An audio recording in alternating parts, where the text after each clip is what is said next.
Quelle journée magnifique! J'ai fait un sondage sur Twitter afin de savoir quel serait le bon sujet de vidéo facecam pour mes premières vidéos sur la communauté LGBT queer. Et vous avez été nombreux, 3, voter pour le sujet bi et pan que je vais donc vous expliquer.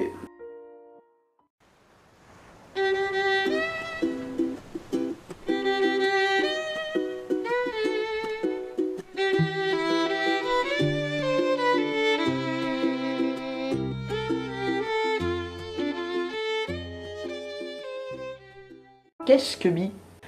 C'est être attiré sexuellement et ou romantiquement par les genres et sexes identiques et différents du sien. Et c'est quoi pan? C'est être attiré sexuellement et ou romantiquement par des personnes indépendamment de leur genre et de leur sexe. Moi je pensais que bi et pan c'était la même... Non, c'est pas pareil. Excusez-moi. Donc ce que je viens de vous présenter, c'est la définition brute actuelle de bi et de pan. Avant, on aurait dit les femmes et les hommes pour les bi et pour les pans, des femmes et des hommes, mais en plus on rajoute les MB et les trans qui sont délaissés par les bi. Sauf que cette définition est totalement faussée à l'heure actuelle. D'ailleurs, allez voir la vidéo que je vous ai mis en description pour plus ample connaissance avec ce pourquoi il est important de revenir sur ces définitions de bi et de pan. Mais dis-nous donc pourquoi différencier les deux? Excellente question dont je n'ai pas la réponse. En fait, l'appellation bi et pan telle que je vous les ai présentées, c'est plus une façon de percevoir les orientations plutôt que de les vivre. Certaines personnes agissent selon la définition de pan, mais se diront bi, comme des personnes qui agiront comme bi se diront pan. C'est aléatoire et en fait c'est pas particulièrement gênant. Je sais pas vous, mais ça vous paraît sensé de reprocher aux gens une étiquette qu'ils ont décidé de porter parce qu'ils sont plus à l'aise avec celle-là plutôt qu'avec une autre?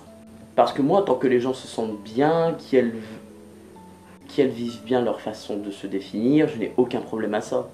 Et qu'importe que je pense que cette personne agisse plus en pan alors qu'elle se définit comme bi, parce que ce qui compte c'est la façon dont la personne se définit. Parce que tant que ces gens sont en accord avec elles-mêmes et que personne n'en souffre, je ne vois aucune raison de s'en plaindre.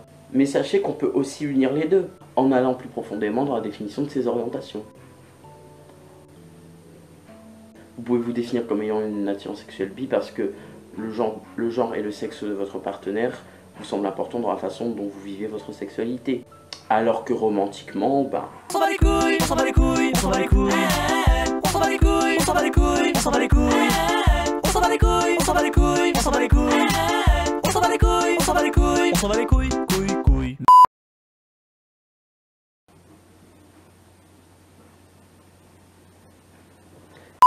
Ça ferait de vous une personne bisexuelle et pan romantique. Ensuite, sachez qu'il existe des mélanges d'orientation romantique et sexuelle extrêmement variés. Personne n'est à plaindre en fait. On a les ace biro, les panro homosexes, les bisex homorom.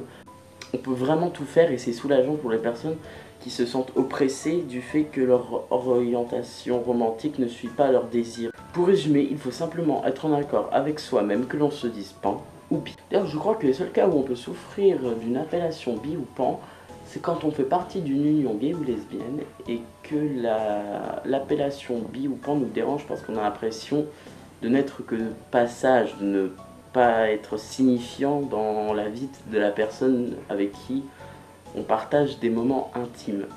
D'ailleurs, je ferai peut-être une petite aparté sur la théorie de la phase bi et pan que je trouve ridicule dans une vidéo sur le coming out s'il y a besoin d'en faire. Mais c'est idiot de se dire ça car bien que des personnes décident de changer d'appellation selon leur partenaire du moment, d'être un peu lié à l'idée reçue qu'un bi ou qu'un pan est polygame, qui doit ne pas plaire à tout le monde, donc il doit y avoir cette notion de je vais changer mon appellation d'orientation pour qu'on ne me pose pas de questions, pour que je ne sois pas confronté à un regard trop critique de la part des autres. Ce qui est stupide, vous en conviendrez. Et puis d'autres personnes définissent leurs orientations de par les expériences qu'elles ont vécues actuellement et dans le passé. Donc ne vous en faites pas que votre partenaire se dit bi ou pan, elle vous estime, elle vous aime, elle vous désire.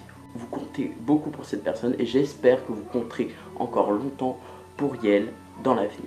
Avoir peur qu'elle vous quitte parce que vous ne serez que de passage, ça témoigne juste d'une grande insécurité de votre part. Votre petite amie est bi ou pan, et vous êtes gay ou lesbienne, et c'est pas dérangeant, c'est qu'une histoire d'expérience.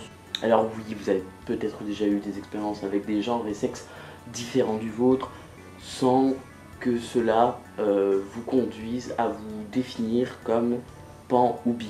Car ça vous a conforté dans le fait que vous n'aimez que les relations dites lesbiennes ou gays, romantiquement et ou sexuellement. Mais dites-vous que Yel aussi est passé par des expériences, et que ces expériences ont conforté dans l'idée que cette personne est pan, ou que cette personne est bi.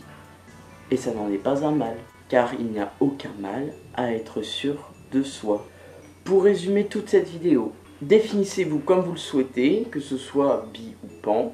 N'ayez pas peur d'engager une relation gay ou lesbienne avec une personne qui se dit pan ou bi, ça ne fera pas de vous quelqu'un de passage. Et surtout, soyez en accord avec vous-même, car c'est le plus important. J'espère que cette vidéo vous aura plu. J'ai pas souvent l'occasion de genrer mes phrases au neutre, mais j'espère que ça a été. Merci d'avoir regardé cette vidéo, et à la prochaine pour une vidéo d'un autre genre.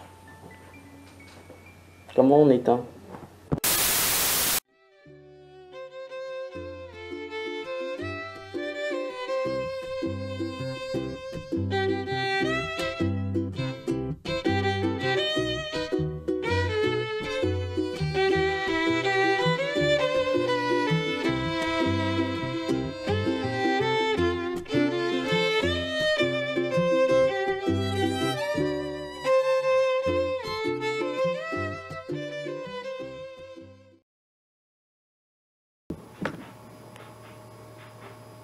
Coupe les cheveux de merde, coupe les cheveux de merde.